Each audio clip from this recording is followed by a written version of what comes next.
Oke, selamat datang di kelas sistem operasi. Setelah di materi sebelumnya, kita belajar mengenai open source lisensi dan juga terkait dengan Linux, gitu ya. Maka kita akan sekarang membahas mengenai open source software dan juga command line skill-nya. Di sini kita akan lihat bahwa Linux itu juga identik dengan open source software-nya. Lalu kita akan membahas mengenai sedikit base command dasar atau hal-hal yang harus dipelajari ketika kita menggunakan command line skill. Kita lihat dulu dari open source license. Sedikit mengulang dari apa yang sudah kita bahas, bahwa dikatakan filosofi dari open source itu sendiri artinya sumber kodenya itu terbuka dan bisa diakses oleh siapa saja. Lalu kemudian juga itu dapat dimodifikasi sesuai dengan orang yang ingin melakukan modifikasinya. Artinya jika kita sebagai yang punya kode, lalu udah kita publish gitu ya. Lalu kalau jika kita ibaratnya dia adalah open source, maka orang lain tentu dapat mengembangkannya. Kemudian Unix itu merupakan contoh dari open source. Sehingga ketika Unix itu sifatnya adalah open source, maka banyak kemudian sistem operasi yang lahir ya, yang dimodifikasi ya berdasarkan dari sistem atau dari Unix itu sendiri.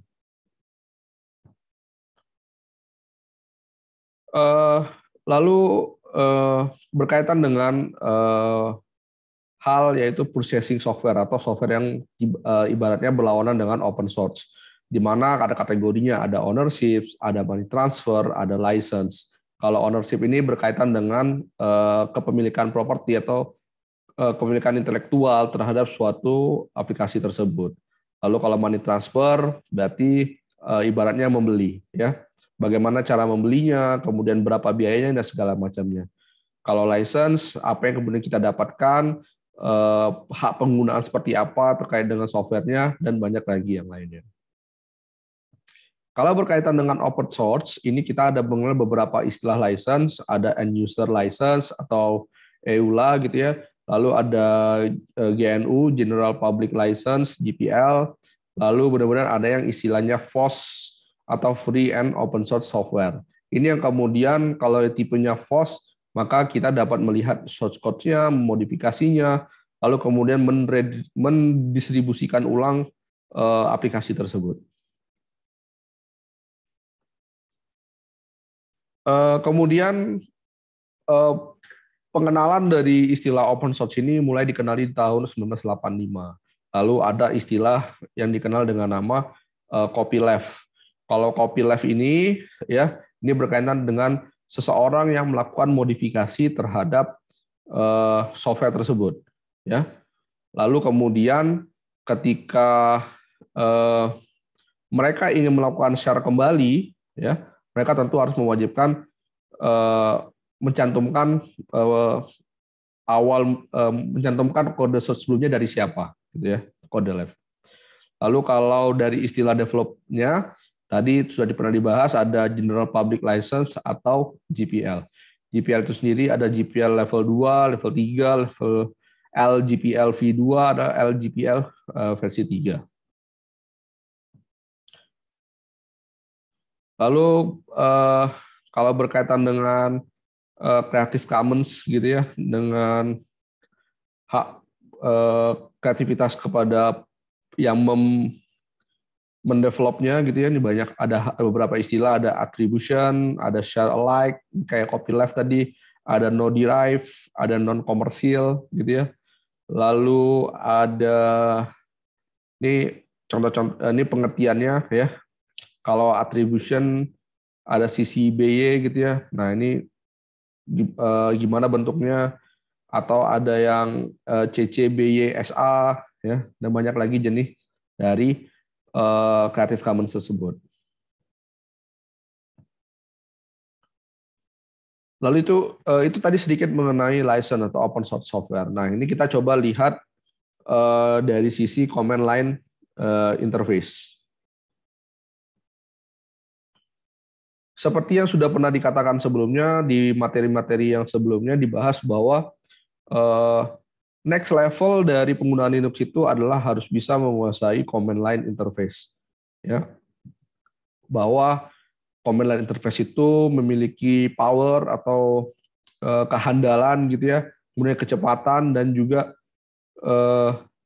banyak hal-hal sederhana atau hal-hal yang rumit yang dapat diselesaikan dengan menggunakan base command sederhana, simple, ya, daripada harus menggerakkan mouse, mencari aplikasinya, lalu kemudian memprosesnya, nah itu lama. Tapi kalau kita menggunakan satu baris command line interface selesai, maka itu akan jauh lebih cepat.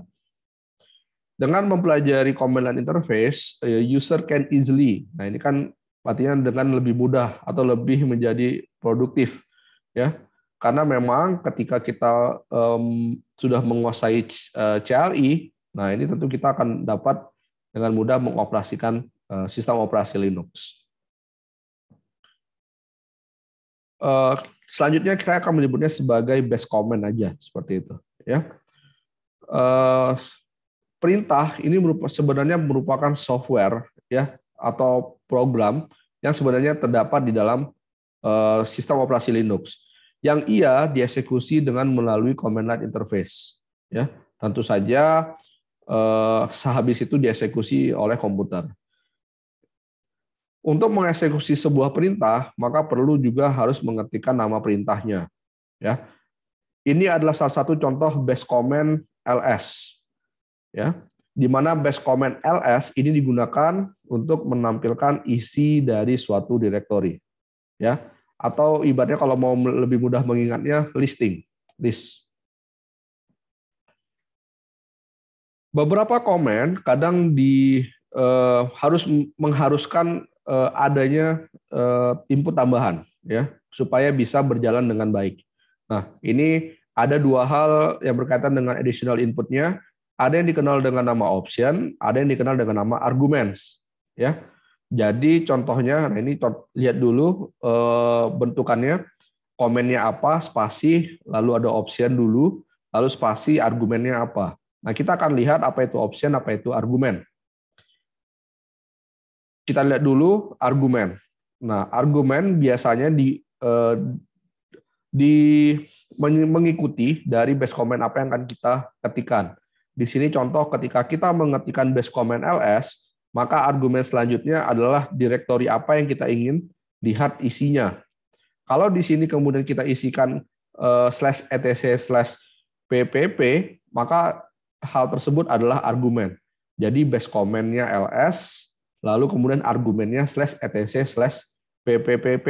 Nah, sehingga kalau kemudian dieksekusi, maka dia akan, kalau dari kalimatnya, tolong tampilkan isi konten dari etc/ppp, seperti itu. Lalu kalau kita mengikutkan option, nah option ini tergantung tidak semua base command optionnya sama. Jadi kadang option ini tergantung base command-nya apa, optionnya mengikutinya apa. Ya, di sini kita bisa lihat bahwa base command ls, ya, dengan diikuti option min-l yang terdapat pada base command ls itu akan menghasilkan long listing, atau ibaratnya informasi terhadap direktori tersebut akan jauh lebih lengkap. Dia ditampilkan secara horizontal ke bawah. Nah, di sini contohnya ls min l. Artinya tolong tampilkan secara long listing isi dari direktori yang saat ini aktif. Nah, ini ada desktop, ada dokumen. Lalu kita juga bisa menggunakan base command lagi yang lain seperti min lr. Lalu kita lihat dari base command tipe-tipenya. Ini ada beberapa tipe base command gitu ya. Ada internal commands, ada external commands, ada penggunaan alias, ada penggunaan function.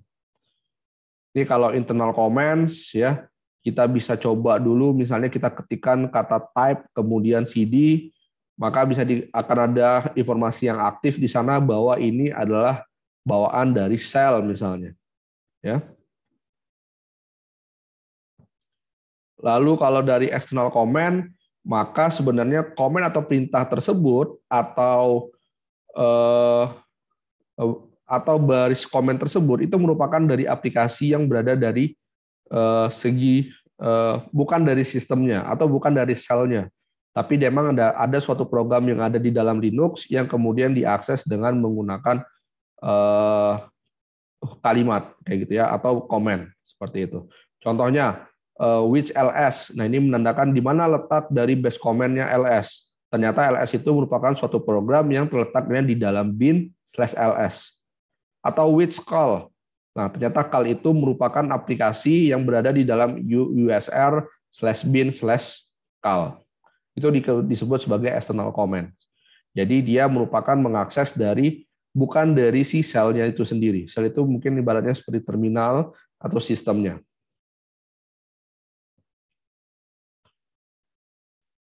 Oke, ini tadi contoh penggunaannya. Kalau kita mau akses langsung pakai bin letak dari aplikasinya juga bisa. Contohnya tadi ls itu kan berada di dalam bin ls. Tapi kalau kita nggak mau pakai komen ls, langsung pakai mengakses aplikasinya bisa. Ya.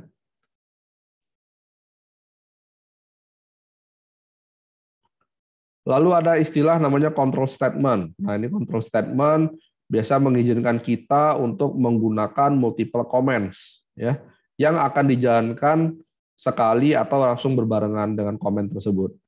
Nah, ini control statement biasanya diikuti juga dengan penggunaan semicolon, titik koma, atau double ampersand, dan gitu ya, atau double pipe, penggunaan garis 2 kali. Ya. Ini contohnya penggunaan titik koma gitu ya, ada cal 1 2015, cal 2 2015, cal 3 2015. Nah, ini artinya akan langsung dieksekusi secara berurutan satu persatu, ya, walaupun dia diketik secara satu baris, tapi terpisah. Lalu kemudian kalau dia menggunakan dan, maka dia artinya gabungan, ya. Jadi contohnya ls ini kan perintah pertamanya tampilkan dulu yang ada di etc sml. Lalu ada perintah selanjutnya jika ini ada maka kemudian tampilkan sukses. Nah, ini artinya ada logical lah yang ada di sana, ya. Kalau dia tidak ada maka nggak ada echo sukses.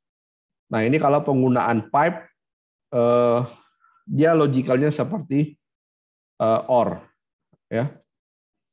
Cara kerjanya hampir mirip ketika menggunakan dan seperti itu atau double ampersand tadi. Intinya adalah menggunakan 2 buah base comment pada satu baris ketikan, ya.